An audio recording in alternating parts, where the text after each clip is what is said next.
And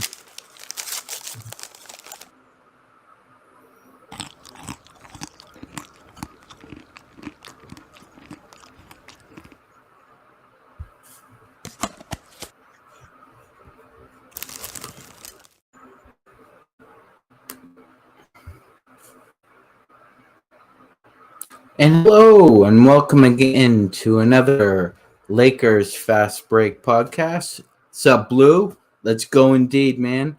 I'm coming to you live from Toronto. It is Sunday, July 16th. It's almost dinner time, but I thought I'd check in and make sure that everybody is clued in and up to date about what's going on around the league. Today, a couple of big well, not big moves, but marginal moves were made along the roster margins, and one of our big rivals, the Phoenix Suns, made some interesting moves today. So I thought we'd discuss that because it has a lot to do with the fact that right now, ladies and gentlemen, there is slim pickings when it comes to backup center options for the Lakers, and it's almost becoming slim to none at this point. Just to clear up some roster transactions, over the weekend, the Brooklyn Nets were able to sign Darius Bazley. Now, Bazley was traded from the Thunder to the Suns just before the trade deadline. And although he only had like a cup of coffee with the Suns at that time, he is a valuable center. He's played over 100 games for the Thunder. The Thunder wouldn't play a player over 100 games if they didn't think he could play. He signed with the Brooklyn Nets. He's a stretch five. So that option is gone. Willie Hernangomez for the previous iteration of the New Orleans Pelicans, as Gerald had surmised, ladies and gentlemen, he had surmised that Willie Hernangomez would take his talents back to Europe, and he has. He's going to play in FC Barcelona, and so another option for the backup center is dried up. Now, we're not looking for somebody to come in and be a staple, so to speak. But we want to solidify the backup center spot, and another backup center, power forward center, Bol finally signed with the Phoenix Suns. And as a Sky Dweller, what's up? Thank you for watching, brother. What's for dinner? Right now, I'm going to be making some spare ribs, man. Now, normally I like sauced ribs, but tonight I think they're going to be dry. So I'm hoping for, I've got them cooking right now. They should be done in about 45 minutes. So I'm hoping for a nice dinner. I'm also making some baked potato and some green beans. So it's a solid meat and potatoes kind of dinner. I'm a rib man. I like a nice prime rib or a porterhouse. That's what I'm about. As LeBron joins the chat, I'm back as 23. Yep, you're back as 23. Now, when you were 6 in the past 2 years, he averaged 29.6 points per game. Will number 23 average almost 30 points a game, fam? I don't think so, and I hope he doesn't, because, if he's averaging 23, 24, and he's getting 7 and 7, that means everybody else is eating large too. So I hope for great things for number 23. Thank you, Blue. I hope it's good too, brother.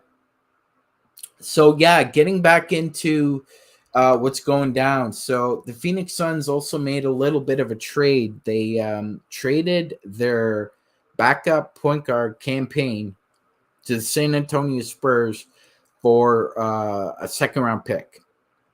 They wanted to clear some deadwood off of Matt Ishbia's tax bill. I'm not a huge fan of this move, but we don't care. We're the Lakers, so I think again, the Phoenix Suns kind of make another baffling move to me. So their true point guard on their roster right now is Jordan Goodwin, and he's played 7 games as a starter in the NBA. I want to repeat that. The Suns are going with a guy at their true point guard position who's only played about 7 games. So it's a bit of a risk here. You're taking a huge risk. And now what they're going to be forced to do is play Bradley Beal and Book at the 1 and 2, and you don't have a lot of depth. So if in any way, shape, or form an injury befalls the Phoenix Suns, they're kind of in a really hot potato spot there because they really don't have a true facilitator. Yeah, KD averages 5 assists a game, but I mean, half of those are off double teams or him just making the right read. It's usually not off of a set where he's a prime facilitator. Endorphin. Is Wood coming to the Lakers more or less likely now? I think it's less likely, unfortunately. But here's why. I don't think it's necessarily options at this point. What was kind of a red herring was when the Bulls applied for a DPE, a disabled player exception, and they got well over $10 million for it because of Lonzo's contract. So as myself and Joe and Gerald had talked about, I think Wood and his people are just kind of waiting out the market to see if they can facilitate getting as much money as they can while also trying to build up his profile so he can get a big contract in the summer. The Bulls can offer him more money. That's the bottom line.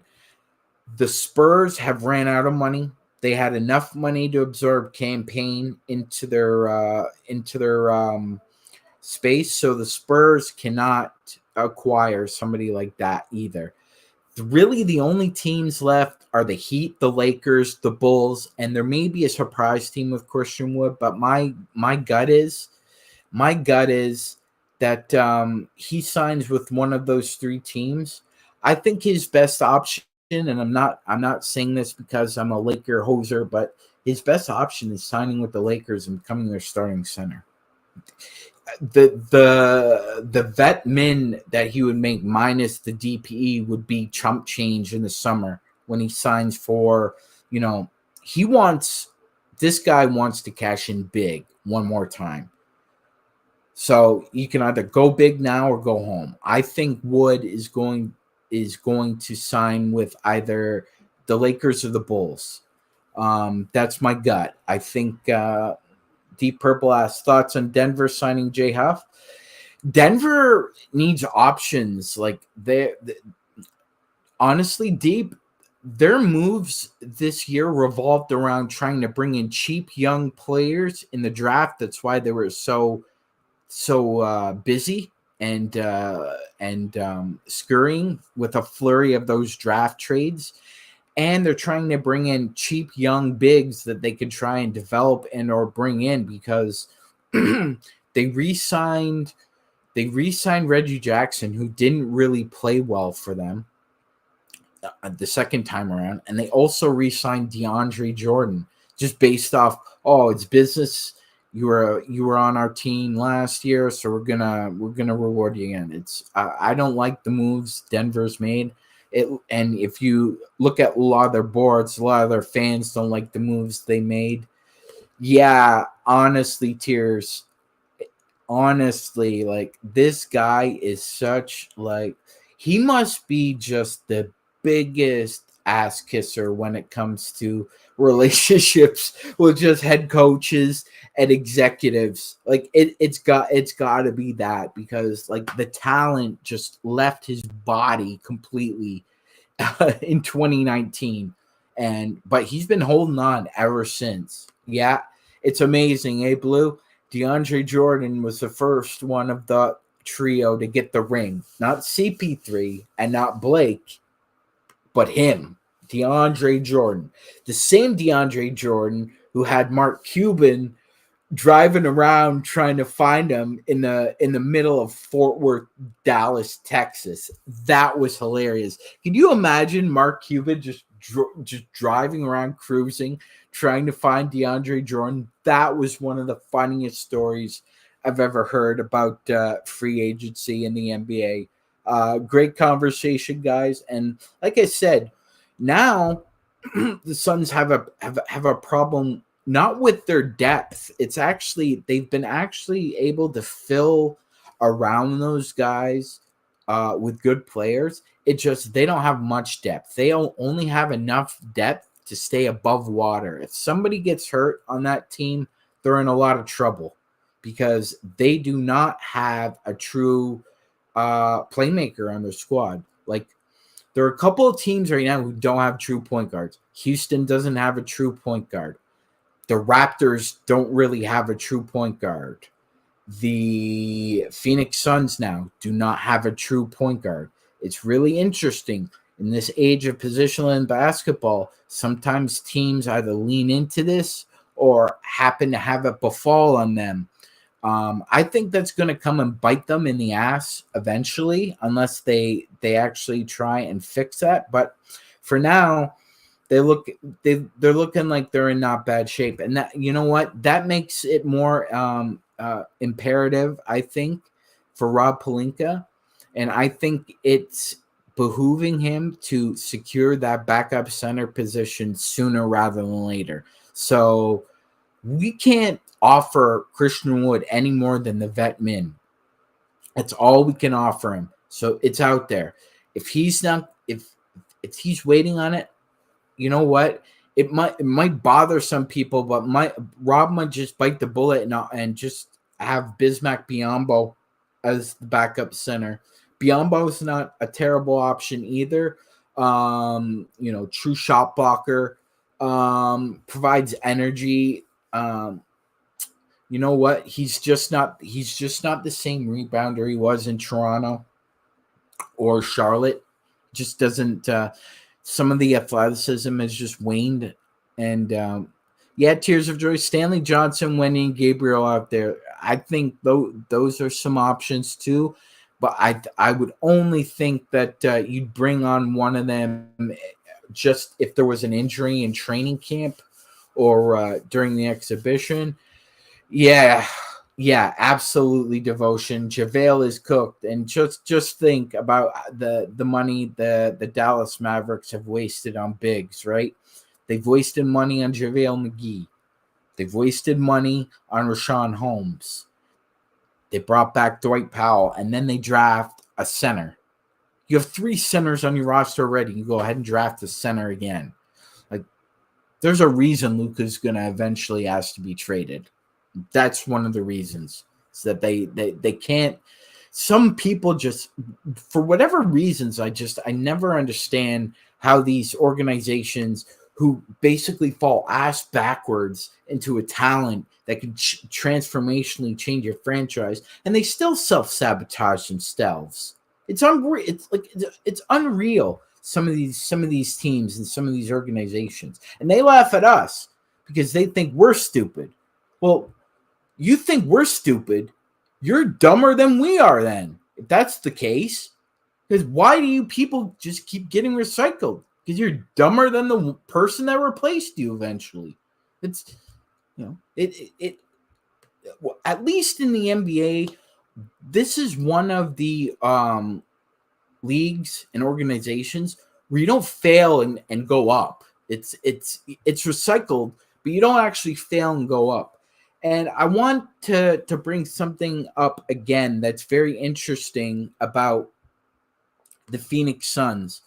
What's happening with them is there's a lot of rumors going around circulating that Matt Ishbia is actually getting all of his input from Isaiah Thomas. Apparently, Isaiah Thomas is the shadow general manager in basketball operations for the Phoenix Suns. It's not Bartlestein. Remember, the Phoenix Suns hired a young man named Josh Bartlestein. His dad is an agent. Bartlestein is 34 years old with not a lot of experience in the front office. Now, it's obvious that some of these teams do run on shadow general managing, but all these moves, it just makes so much sense if Isaiah Thomas is in his ear about all this stuff, because not it is what it is. I'm not gonna I'll delve into a bit later on another show, but as it stands right now, the options are slim for the Lakers at the backup center position. It's really Christian Wood, Biyombo, or like Tears Devotion were saying, an option is Stanley Johnson, Wenyen Gabriel. But I mean, those options aren't very tactful. Like, when I say tactful, I mean we seriously need a guy who can plug in and give us at least 15 to 20 minutes at the center position outside of 80. Like, I don't care who it is. I don't care who it is. I just need, and we all need, some stability there.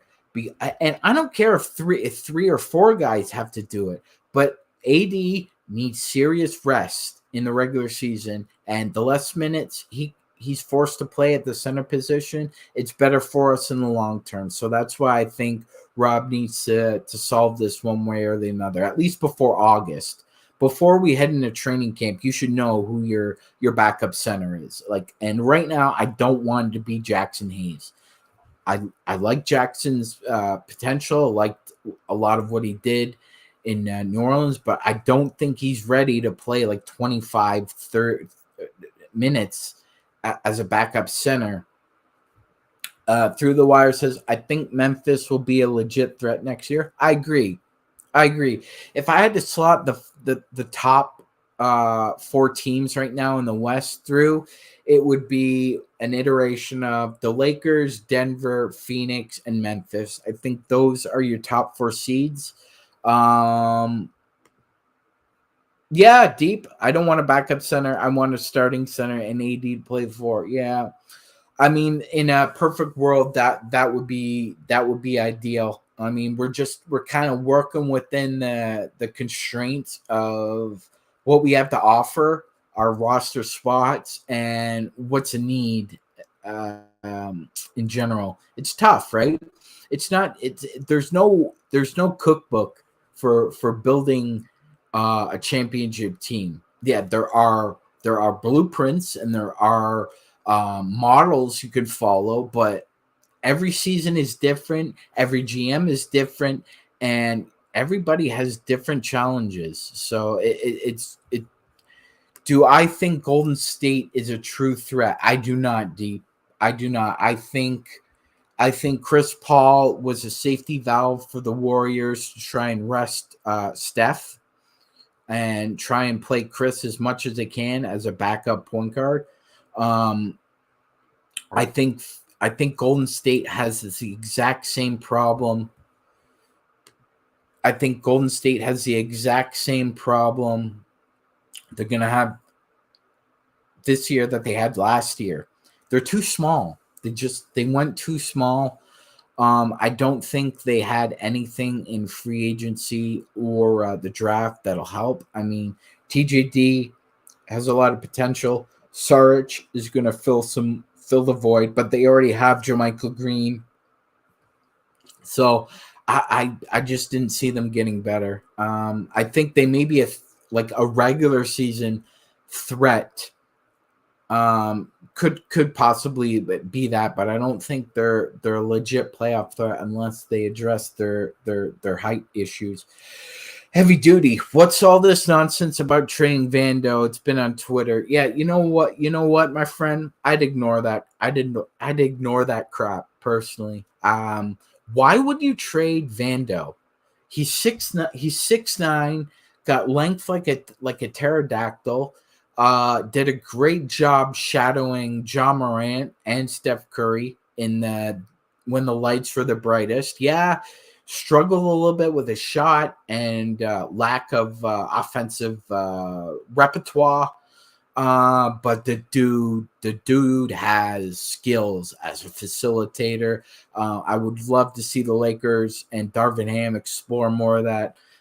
That first game he played after the trade, he had like 4 assists in the first quarter, and me and Gerald were like, "Wow, like we did not get this characteristic and skill set off his profile because he didn't get to showcase that a lot, but he did. He found a way. So I think Jared Vanderbilt has value heavy, and I wouldn't trade him. Like I wouldn't trade like unless you're offering me like a first round pick. I'm not gonna trade him. He's a young asset. He's still under 25. I can lock him up long term, and like why would I do that? Like that some of these people on Twitter I think just get overactive imaginations, brother, and they just think that well, that the depth that they've added, now that they can let somebody like Jared Vanderbilt go and like why? It makes no sense. He's still on a rookie contract. He has a ton of potential left. He's versatile. You can play him in small ball or big lineups, depending on his shot. Tears of Joy, MagicMan, what's your ideal starting lineup? Okay, so here's my ideal starting lineup. It'd be GV, AV, AR, LeBron, Rui, and AD. If Christian Wood signs, then I'd put Gabe, Austin, LeBron, AD, and Christian Wood. So AD would move from the 5 to the 4, and LeBron would, and I guess LeBron would move from the 3 to the 4. I'm hoping that's what happens.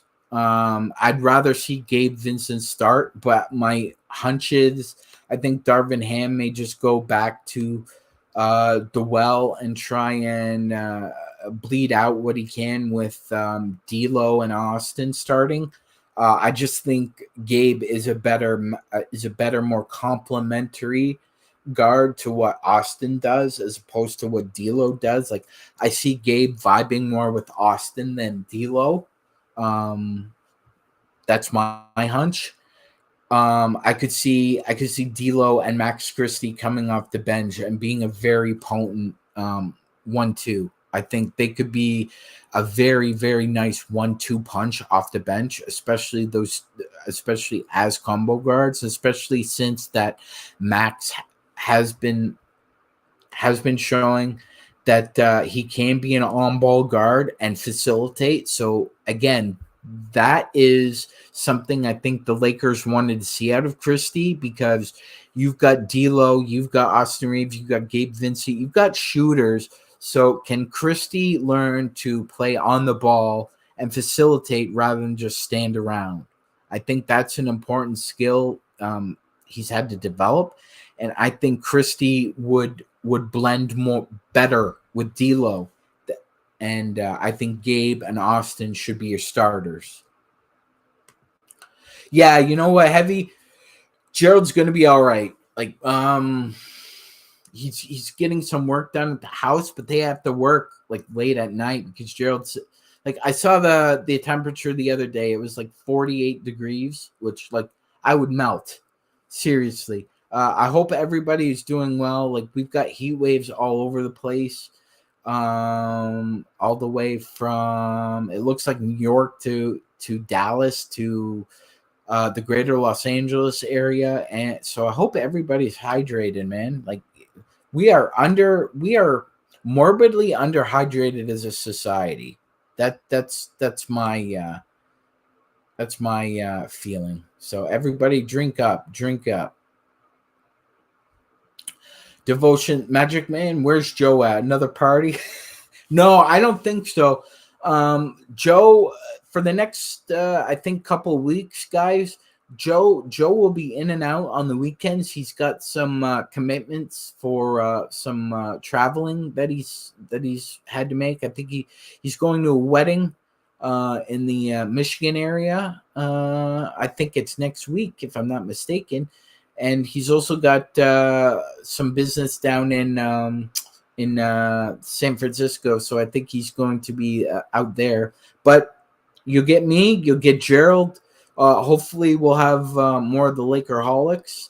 But for now, guys, I'm just glad gave you a quick update. Happy to see everybody. I mean, we're gonna be back. We're gonna be back tonight because inexplicably and surprisingly, the Lakers were slotted to be the 10 o'clock final summer league game.